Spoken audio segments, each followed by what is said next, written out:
No início de novembro do ano passado, em plena guerra na Ucrânia, coberta por grandes ofensivas do lado ucraniano, o presidente ucraniano Zelensky havia dito que a Rússia estava mentindo para seu povo sobre ter concluído sua mobilização de reservistas e sobre as condições ruins do beligerante do lado russo, afirmando que o país estaria enviando seu povo para o moedor de carne. Na ocasião, o presidente Zelensky certamente se referia ao decreto de mobilização do presidente russo Putin de uma convocação parcial de até 300 mil reservistas militares em setembro para reabastecer as forças russas esgotadas. A Ucrânia anunciou mais tarde que certas ocupações seriam isentas do recrutamento depois que protestos generalizados ocorreram em toda a Rússia.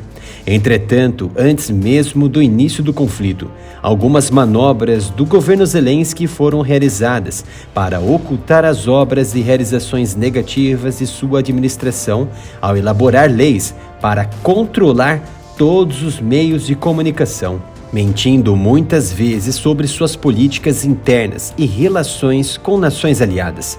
Quando o presidente Volodymyr Zelensky e seu Partido Servo do Povo chegaram ao poder em 2019, o gabinete do presidente disse que não precisa de jornalistas. 2 anos e meio depois, o governo de Zelensky parece ter percebido que, de fato, precisa da mídia se quiser vencer as próximas eleições em 2024. Mas isso não quer dizer que a liberdade. A mídia tem criticado e muito o governo, e o controle imposto pelo governo de Zelensky está sendo endossado por jornalistas, mídias e governos do Ocidente, inclusive canais de cunho militar no YouTube, no Brasil e no exterior. Em vez de melhorar o diálogo com a imprensa, o governo de Zelensky decidiu seguir um caminho mais direto: ampliar os apoiadores e pressionar os críticos a silenciar. Toda esta análise que estamos mostrando aqui foi divulgado amplamente pelo principal jornal sobre a Ucrânia, The Kiev Independent. Meses antes de eclodir a guerra, houve uma onda de tentativas de controlar a mídia. Isso incluiu pressão sobre proprietários de publicações, demandas para talk shows políticos, tentativas de cancelar a exibição de um documentário e ameaças de processo criminal contra meios de comunicação e jornalistas. Um projeto de lei que ameaçava a independência da mídia também foi registrado durante o mandato de Zelensky e aguardava a revisão do parlamento. O governo quer expandir o financiamento para a mídia estatal mansa para ampliar sua mensagem, uma espécie de Voz do Brasil controlada exclusivamente por um lado político. Em comparação com muitos outros países pós-soviéticos, a expressão e a imprensa são relativamente livres na Ucrânia. No entanto, livre não significa independente. Embora o cenário da mídia ucraniana seja competitivo e exista um número significativo de canais independentes, muitas publicações e especialmente canais de TV são propriedade de oligarcas e outras estão sendo destruídas. Essas mídias tendem a empurrar as narrativas de seus donos. A maioria dos ucranianos recebe notícias pela TV. Foi então que, no início de dezembro de 2022, o presidente Zelensky assinou uma legislação que expandiria significativamente o poder regulador do governo sobre a mídia noticiosa. Uma medida que os jornalistas alertaram que poderia corroer a liberdade de imprensa. Durante os auges do combate na Ucrânia, diversas torres de comunicação foram destruídas aleatoriamente. As forças de defesa ucranianas alegaram em todos os eventos de destruição que os ataques eram da Rússia, porém não houve qualquer reivindicação por parte das tropas de Putin.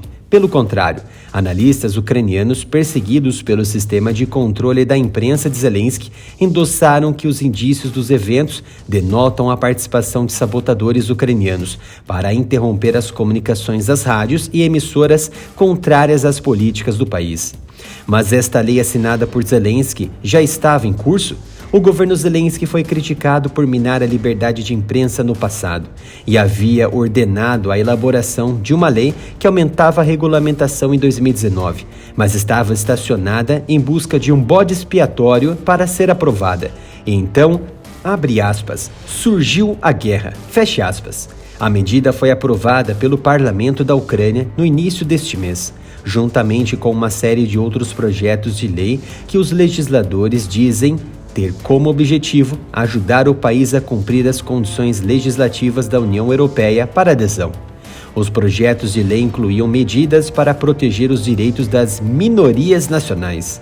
Zelensky sancionou o projeto de lei de regulamentação da mídia em 29 de dezembro do ano passado. O projeto de lei de regulamentação da mídia expande a autoridade do regulador de transmissão do Estado da Ucrânia, o Conselho Nacional de Televisão e Radiodifusão, para cobrir a mídia de notícias online e imprensa.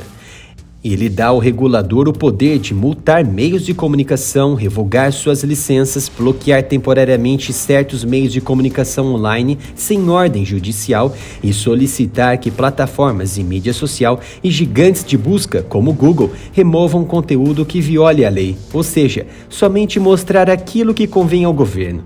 Um modus operandi que se assemelha de governo na Coreia do Norte, Cuba, Venezuela e Brasil nos últimos meses. O projeto de lei da mídia também atraiu críticas internacionais ao passar pelo parlamento. Em julho, o secretário-geral da Federação Europeia de Jornalistas, Ricardo Gutierrez, chamou a regulamentação do projeto de lei de coercitiva e digna dos piores regimes autoritários. O Committee to Protect Journalists, um grupo sem fins lucrativos que defende a liberdade de imprensa em todo o mundo, pediu aos legisladores ucranianos que abandonassem o projeto de lei em setembro, dizendo que ele reforçou o controle do governo sobre as informações no momento em que os cidadãos mais precisam.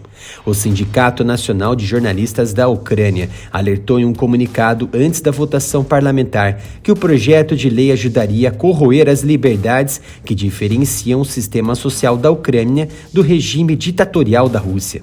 Mas o vice-presidente do Comitê de Política de Informação do Parlamento rebateu a acusação de que os apoiadores usaram os requisitos da União Europeia como cobertura para uma tentativa de controlar a liberdade de imprensa, argumentando que mudanças radicais na legislação de mídia da Ucrânia estavam atrasadas. A guerra no país segue a todo vapor. A Rússia invadiu a vizinha de forma ilegal e passou a controlar parte do leste da nação. Entretanto, como endossamos em nossos vídeos no canal, as primeiras vítimas da guerra foram a liberdade e a verdade. As ofensivas ucranianas sempre geram números equivocados para preencher o Ocidente com informações positivas para o governo de Zelensky ganhar mais e mais investimentos, mas sem garantias do destino para a guerra ou no bolso dos políticos da alta cúpula da Ucrânia.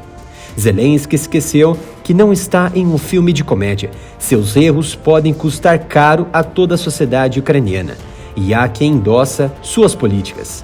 Quem quiser saber mais sobre as posições de cada lado na guerra da Ucrânia e como andam os ganhos e perdas, se inscreva no novo canal Área Militar Censurado. Nosso trabalho é diário e incansável. Peça sua contribuição com qualquer valor diretamente para a nossa chave Pix, canal aramilitarov@gmail.com.